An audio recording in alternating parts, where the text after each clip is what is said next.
नमस्कार, India voice देख रहे हैं आप। मैं हूं आपके साथ आकांक्षा त्रिपाठी और अब बुलेटिन की शुरुआत करेंगे। हिमाचल प्रदेश के कुल्लू में ट्रैवलर बस खाई में गिर गई है। बड़ा हादसा हुआ है हिमाचल प्रदेश में। हादसे में 7 लोगों की मौत हो गई है, 10 लोग गंभीर रूप से घायल बताए जा रहे हैं।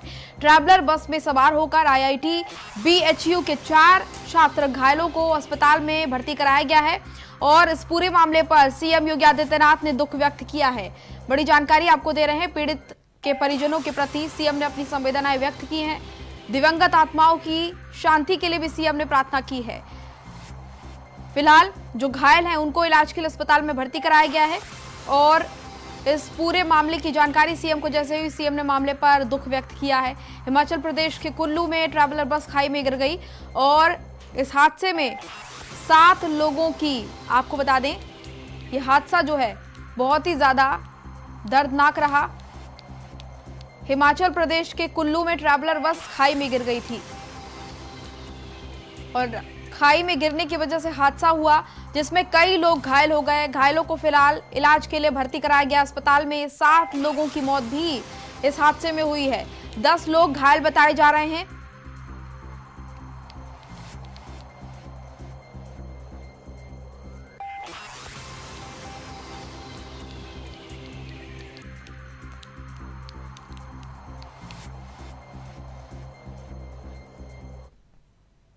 चलो आगे बढ़ेंगे। PFI से जुड़ा अब्दुल माजिद गिरफ्तार हो गया है। बड़ी जानकारी आपको दे रहे हैं। STF ने विभूति खंड बस अड्डे से उसकी गिरफ्तारी की है। आरोपी के पास से इलेक्ट्रॉनिक गैजेट्स पुलिस ने बरामद किए हैं।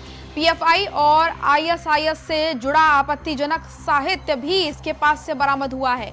शहर छोड़कर भागने की फिराक में आरोपी था और पुलिस ने इसको दबोच लिया है। माजिद को पुलिस ने गिरफ्तार किया है।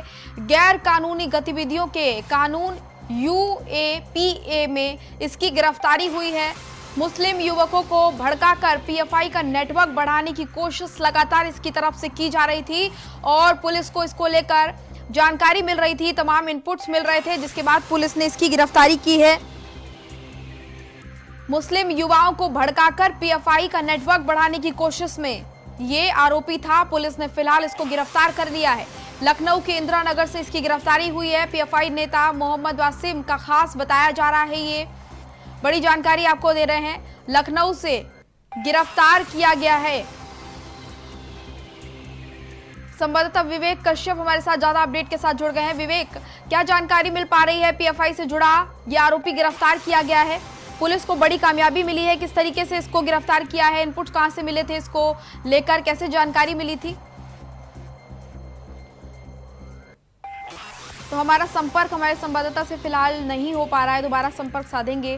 फिलहाल आपको बता रहे हैं PFI और ISIS से जुड़ा आपत्तिजनक साहित्य भी आरोपी माजिद के पास से पुलिस ने बरामद किया है। शहर छोड़ने की फिराक में ये बताया जा रहा था कि आरोपी शहर छोड़ने की फिराक में था और तमाम ऐसी गतिविधियां जो कि कानूनी तौर पर गलत है उन सभी में शामिल था और साथ ही साथ सबसे बड़ी बात यह कि युवाओं को भड़काने में ये लगातार लगा हुआ था। एक नेटवर्क तैयार करने की कोशिश कर रहा था। PFI के लिए एक नेटवर्क तैयार करना चाह रहा था। ये PFI से जुड़ा ये आतंकी अब पुलिस के हत्थे चढ़ गया है। पुलिस ने इसको गिरफ्तार कर लिया है। बड़ी कामयाबी पुलिस के हाथ लगी है। आपको बता रहे हैं PFI से जुड़ा हुआ अब्दुल माजिद पुलिस की गिरफ्त में है। STF ने विभूति खंड बस स्टैंड से इसको गिरफ्तार किया है और ये कई ऐसे काम करता था जो कि गैर कानूनी थे। PFI और ISIS से जुड़ा आपत्तिजनक साहित्य भी इसके पास से बरामद हुआ है। बताया जा रहा है कि शहर छोड़ने की फिराक में ये था। विवेक हमारे साथ जुड़ गए हैं। विवेक, पुलिस को बड़ी कामयाबी हाथ लगी है। पुलिस ने माजिद को गिरफ्तार किया है। पुलिस को इसके बारे में जानकारी कैसे हुई और किस तरीके से पुलिस ने इसकी गिरफ्तारी की है? जी बिल्कुल, जिस तरह से सामने बात आ रही मुखबरी के बाद अब्दुल माजिद को गिरफ्तार किया गया। STF की विभूति खंड बस अड्डे से ये भाग रहा था, तभी STF ने इसे गिरफ्तार कर लिया। बताया जा रहा है कि जो सीतापुर रोड में मक्कागंज में अहमद बेग और इंदिरा नगर में मिले थे जो संदिग्ध व्यक्ति NIA की टीम ने गिरफ्तार किया था, उनसे लिंक बताया जा रहा है। ये शहर छोड़ने की फिराक में था। इसको गैर कानूनी गतिविधियों के कारण UP STF ने गिरफ्तार के मुस्लिम महिलाओं को खासकर भड़काने के लिए ये उन्हें ट्रेनिंग देता था, क्योंकि लगातार सीएनआरसी में जिस तरह से महिलाएं सामने आई थी विरोध प्रदर्शन में, तो उनको ट्रेनिंग देने का काम इसी व्यक्ति ने किया था। इसको पीएफआई नेता वसीम का खास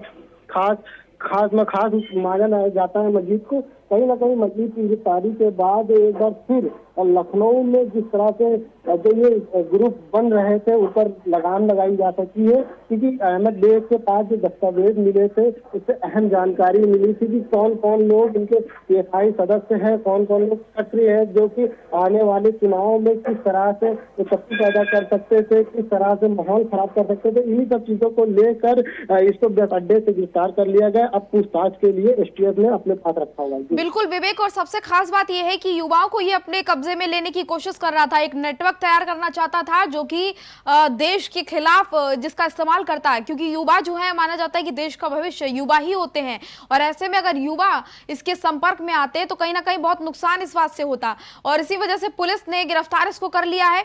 अब ये अपने प्लान में कामयाब नहीं हो पाएगा, बड़ी कामयाबी पुलिस के लेकिन हाथ लगी है। चलिए, तमाम जानकारी के लिए विवेक फिलहाल आपका बहुत बहुत धन्यवाद।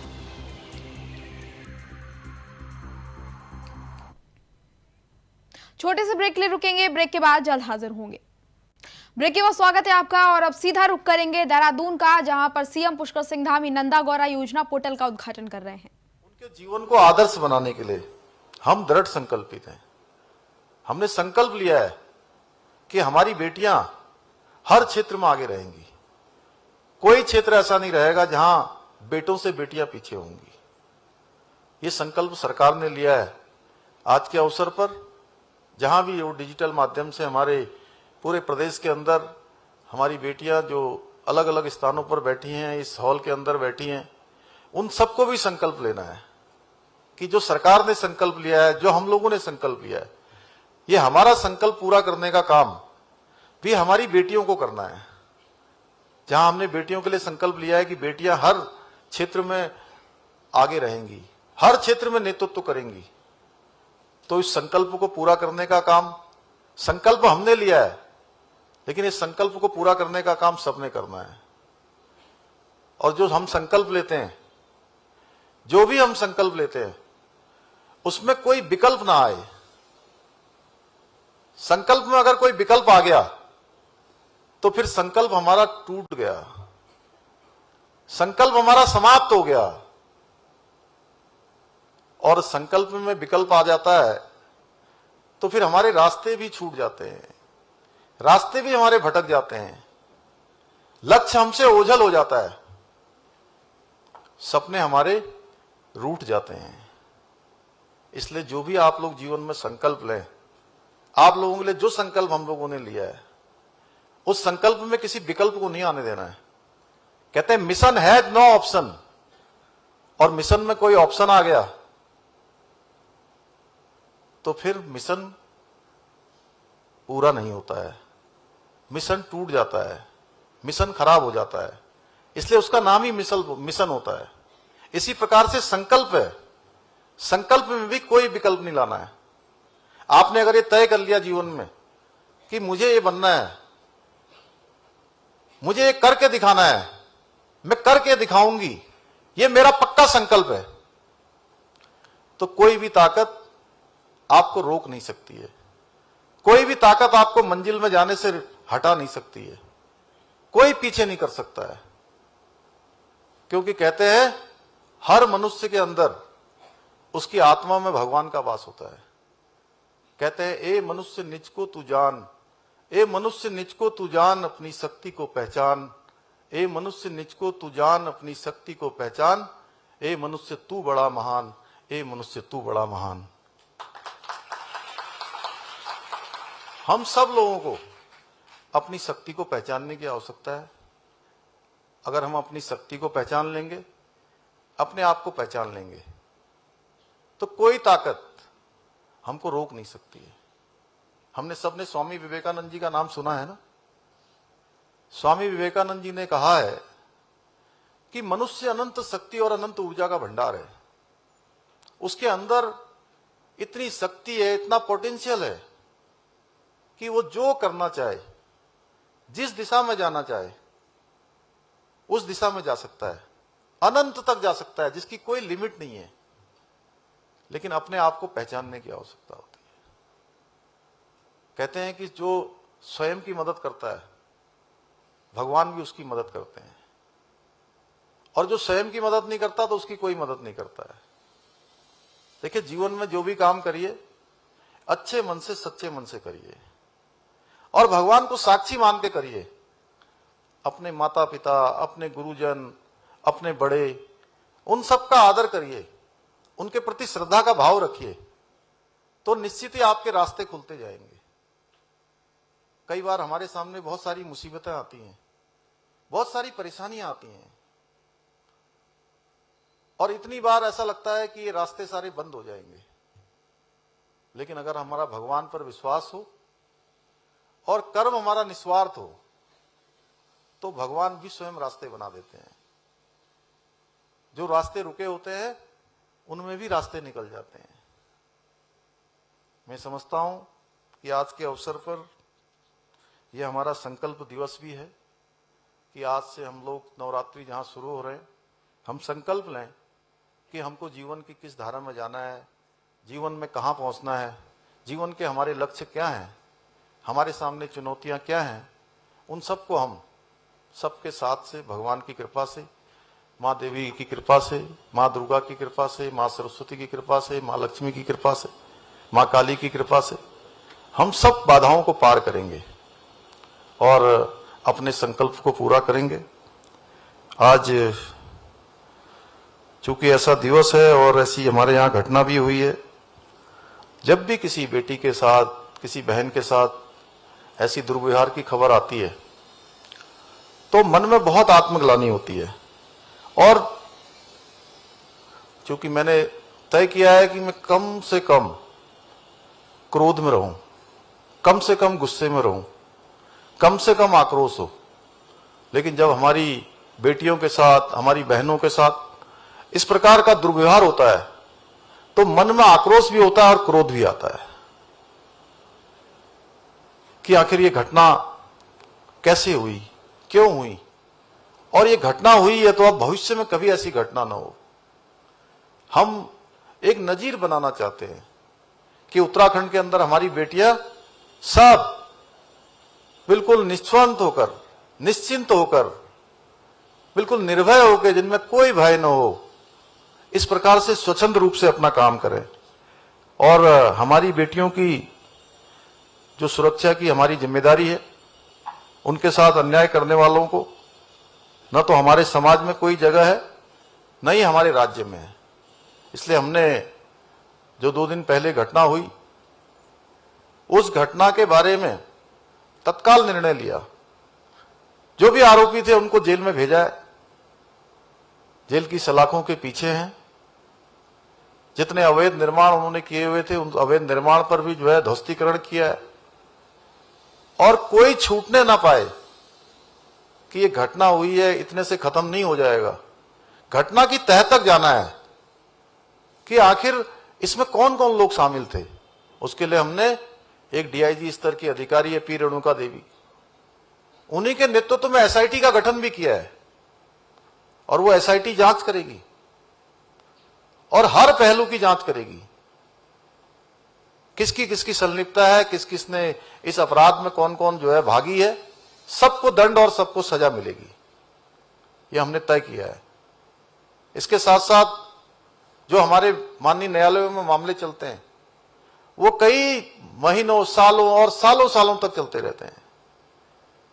हमने निवेदन किया है माननीय न्यायालय से कि हमारी बेटी के साथ बहुत बड़ा दुर्व्यवहार हुआ है, बहुत ऐसा जघन्य अपराध हुआ है, इसलिए इसका फैसला भी जल्दी से जल्दी होना चाहिए, बहुत जल्दी फैसला होना चाहिए।